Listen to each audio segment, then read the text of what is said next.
Então pega a sua Bíblia, por favor, Provérbios capítulo 16, verso de número 3. Provérbios 16, verso de número 3. A temática da noite é: consagre ao Senhor os seus negócios. Uma palavra direcionada aos empreendedores, aos comerciantes, aos profissionais liberais e àqueles que são motoristas de aplicativos. Ah, pastor, eu faço unha, é para você também. Ah, eu faço cabelo, é para você também. Eu faço crochê, é para você também. Ah, eu tenho meus afazeres, eu tenho certas situações, eu tenho certos escritórios, é para você. Então, consagre ao Senhor os seus negócios.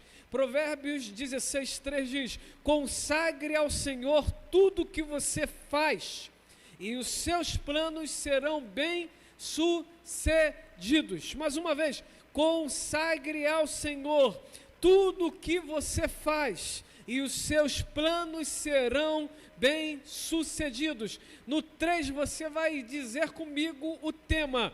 1, 2, 3. Consagre ao Senhor os seus negócios. Pode ficar infinitamente melhor. No 3. 3. Consagre ao Senhor os seus negócios. Segundo Hernandes Dias Lopes, abordando no seu livro Comentário Bíblico e abordando esse capítulo mais incisivamente esse verso, ele diz o seguinte: não é sensato fazermos nossos planos para depois pedir a Deus que os aprove. Precisamos orar para que os planos de Deus sejam os nossos planos. Antes de se mover, ore ao Senhor para saber se aquilo que você está para colocar o seu coração, antes, se aquilo está no coração de Deus. Gaste mais tempo orando, e você vai perceber que até o planejamento será mais fácil, até o direcionamento será mais tranquilo. Não deixe de orar por aquilo que está no seu coração. Não deixe de orar por aquilo que você está fazendo. Não deixe de orar pelos seus negócios. Não deixe de orar pelo seu comércio. Não deixe de orar pelos seus clientes. Não deixe de orar por aquelas portas que Deus já abriu e por aquelas que Deus pode abrir. Ore pedindo discernimento para saber qual é a porta do Senhor. A Bíblia afirma em Salmos 127, versos de número 1 e versos de número 2. Salmos de número 127, 1 e 2 diz: se não for o Senhor o construtor da casa, será inútil trabalhar na construção. Se não é o Senhor que vigia a cidade, será inútil a sentinela montar guarda. Será inútil levantar cedo e dormir tarde, trabalhando arduamente por alimento. O Senhor concede o sono àqueles a quem ama. Ei, meu irmão, eu trabalho muito, e eu sei que vocês também trabalham muito. Nós trabalhamos muito. Mas uma coisa eu tenho aprendido com Deus: quando nós estamos no centro da vontade de Deus, nós não perderemos o sono por causa de trabalho. Nós não perderemos determinadas coisas importantes por causa de trabalho. Um dia foram entrevistar alguns homens e disseram: o que vocês fazem? E esses homens, logo mulheres, responderam: nós trabalhamos. Nós trabalhamos em casa, nós trabalhamos fora, nós trabalhamos em todo o tempo. Fizeram outra pergunta: e a sua família? Quando sobra o tempo, eu aplico alguma coisa à minha família. Fizeram uma outra pergunta: e a sua religião? Você consegue? Quando sobra o tempo, eu sigo a minha religião. Ei, meu irmão, minha irmã, nós precisamos quebrar essa cadeia demoníaca. Para muitas pessoas, elas adotam aquilo que chamam de pirâmide de Maslow, onde se aplica as necessidades humanas. E quando quando aplicada essa pirâmide na questão profissional, familiar, eclesiásticas. Muitos dizem, eu trabalho, eu dou atenção à família, e se sobrar um tempo, eu cultuo ao Senhor. Eu aprendi com um grande homem, chamado pastor Carlito Paz, que nós deveríamos quebrar as pirâmides de Maslow das igrejas. E nós deveríamos adotar o círculo do 360, onde Deus está no centro, a família, a educação, os negócios, os afazeres, a diversão, a cultura, todas essas coisas estão na mesma distância para o centro. Tudo tem importância para as nossas vidas. Aqueles que dizem, não, minha família em primeiro lugar, e se não trabalhar, a família passará dificuldade. Aqueles que dizem, não, trabalho em primeiro lugar, se não der atenção à família, ele ou ela não usufruirão de nada, porque aquilo que alcançaram, quer seja dinheiro, quer seja prestígio, quer seja posse, de nada adiantará. Ei, meu irmão, aprendi com o pastor Luciano Subirá, nenhum sucesso nesta terra vale a derrocada da sua família. Quebra os grilhões de Satanás da sua casa, da sua mente, do seu coração. Ei, aqueles que dizem ainda, não, eu trabalho muito e quando tenho tempo eu fico com a família. Mentiroso, mentirosa. Eu mesmo, às vezes, eu falo, Senhor, tem de misericórdia. Eu trabalho muito, pastoreio muito, e às vezes eu sou levado, até movido a acreditar que eu estou muito cansado para dar atenção aos meus filhos. Quantos de nós, não levante as mãos, quando diz assim, eu priorizo a minha casa, e falta o culto, mas quando fica em casa, fica dormindo no sofá? Que priorização de casa e família é essa? Se está priorizando a família, tem que trazer a família para perto. Tem que cuidar da família. Tem que brincar com os filhos. Tem que dar atenção à esposa, tem que dar atenção ao esposo. Quem está entendendo isso daqui hoje? Não se permita cair pelo engano de Satanás. Não se permita cair no engano de Satanás. Priorize as coisas no tempo certo. Então o que precisamos fazer? Viver uma vida equilibrada. Se nós vivermos uma vida equilibrada, entenderemos que nós vamos trabalhar quando tivermos que trabalhar. Iremos cuidar da família quando tivermos que cuidar. É cuidar mesmo.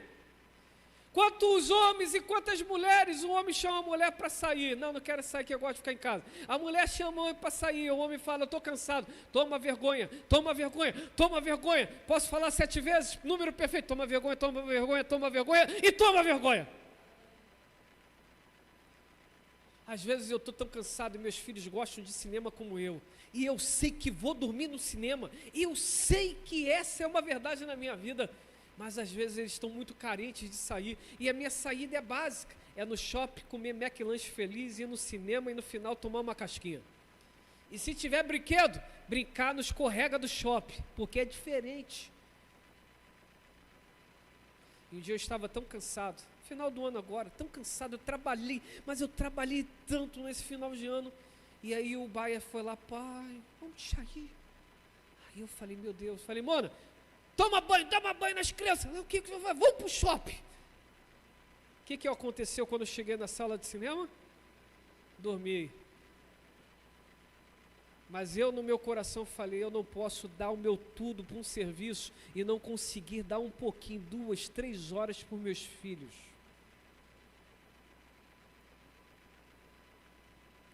Quebre algumas coisas, meus irmãos. Tem tantas pessoas que estão deixando de viver por causa de ganância. Provérbios 28, 25 diz, o ganancioso provoca brigas. E às vezes são brigas com ele mesmo. Às vezes são brigas com aqueles que estão em volta. Às vezes são brigas com outros. A ganância em qualquer aspecto ou aplicação não é saudável. Todavia, olha o que diz a parte B desse verso. Se o ganancioso provoca brigas, mas quem confia no Senhor prosperará. Ei, meu irmão, se você crer como eu creio, se nós temos que trabalhar da maneira como temos que trabalhar, porque Deus nos deu. Confie que quem dá prosperidade é Deus. Quebre com algumas amarras. Foque naquilo que Deus já estabeleceu para a sua vida. Não é errado querer crescer na vida, prosperar, ter posses e bens. Ei, vou repetir, não é errado querer crescer na vida, prosperar, ter posses e bens, não é errado. Não é errado querer ter uma casa bonita, ter um carro bonito, ter uma moto bonita, ter uma conta cheia, não é errado. Não é errado o homem almejar o sucesso, todavia, saber o propósito nos ajudará demais em muitas decisões. O ponto é, qual é o propósito disso? Eu quero alcançar isso tudo, mas qual é o propósito disso? Walt Disney diz o seguinte: a maior lição que temos de Noé é que teremos que navegar nos barcos que nós mesmos construímos. Forte isso, hein? De novo, vamos lá? Walt Disney diz: a maior lição que temos de Noé é que teremos que navegar nos barcos que nós mesmos construímos. Adolescentes indo para jovem, vai cavar o seu poço e deixa o poço do teu pai e da tua mãe ser para eles somente. Quem entendeu esse recado aqui?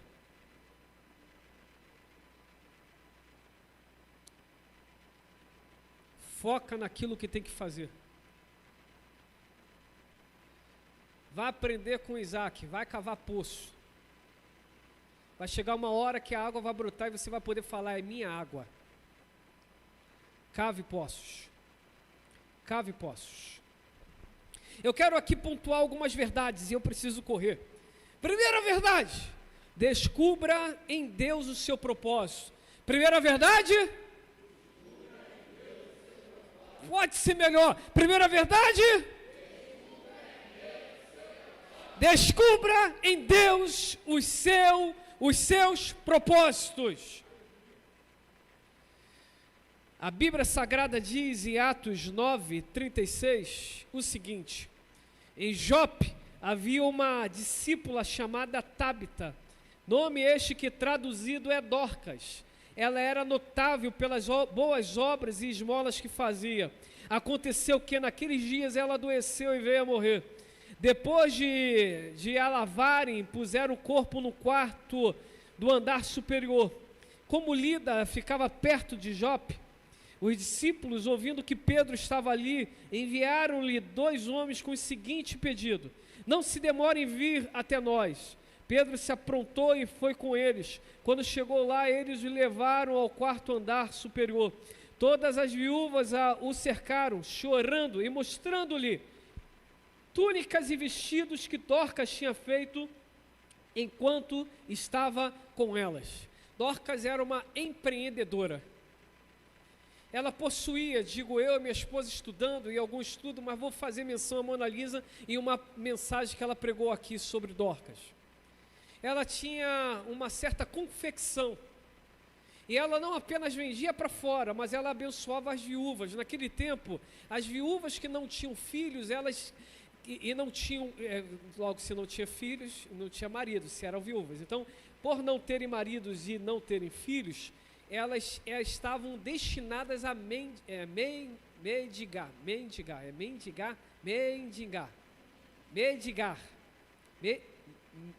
mendigar. Sabe o que Dorcas fazia? Não, vocês não vão ficar passando dificuldade não. Pode vir. E Dorcas não apenas as vestia, mas do dinheiro que também ela alcançava, ela doava, ela dava esmolas, ela ajudava. Quer ser bem sucedido nos seus negócios, no seu comércio? Você que é profissional liberal, você que faz unha, você que faz cabelo, você que tem escritório, psicólogo, advogado, descubra em Deus o propósito dele naquilo que você está desenvolvendo.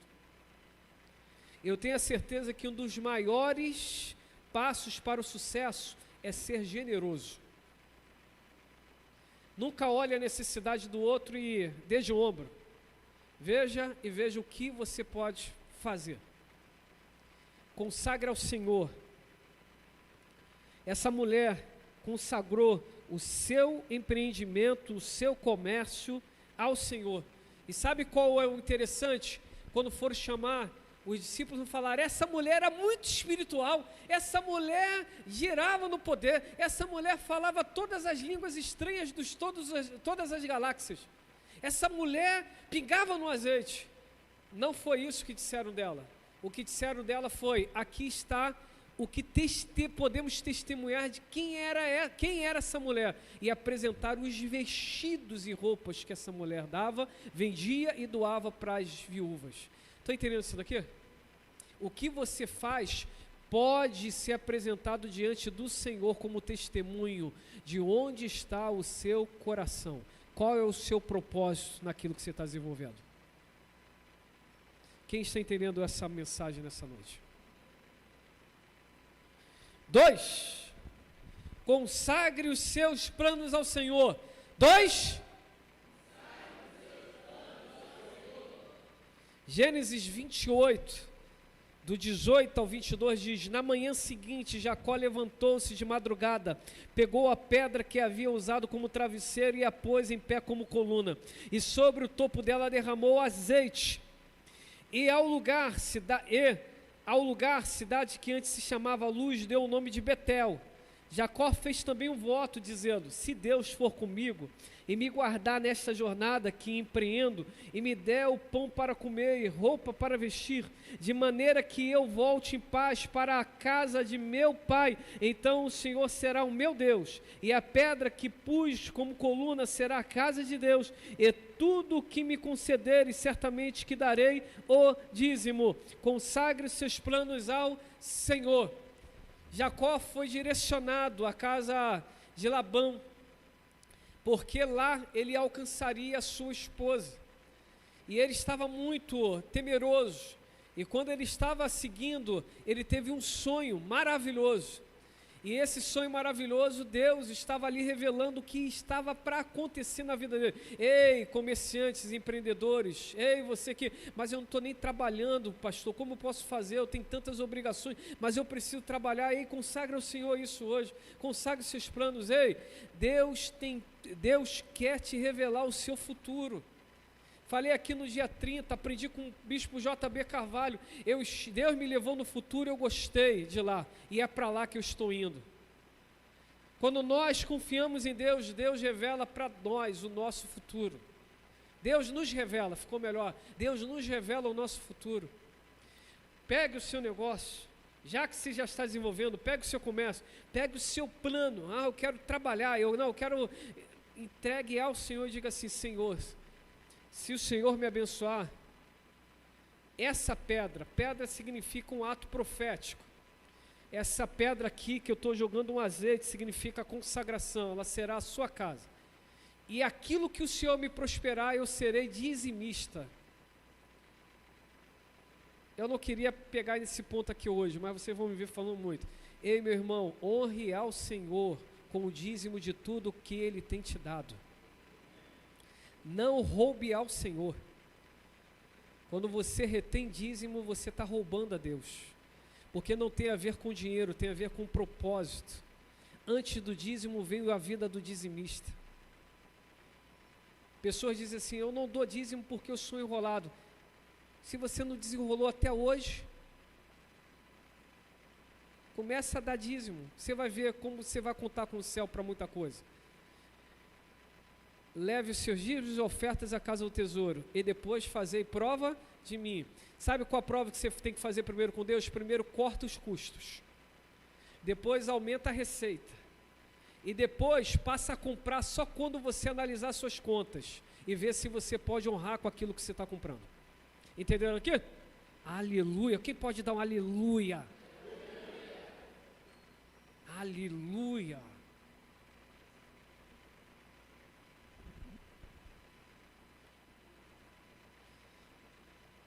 Consagre. Jacó ensinou: Senhor, se me prosperar, se me abençoar, eu volto, darei ao Senhor. Invocou o nome de Deus, invocou o Deus de Israel, dizendo: Quem dera me abençoasses e expandisses o meu território. Olha que oração poderosa.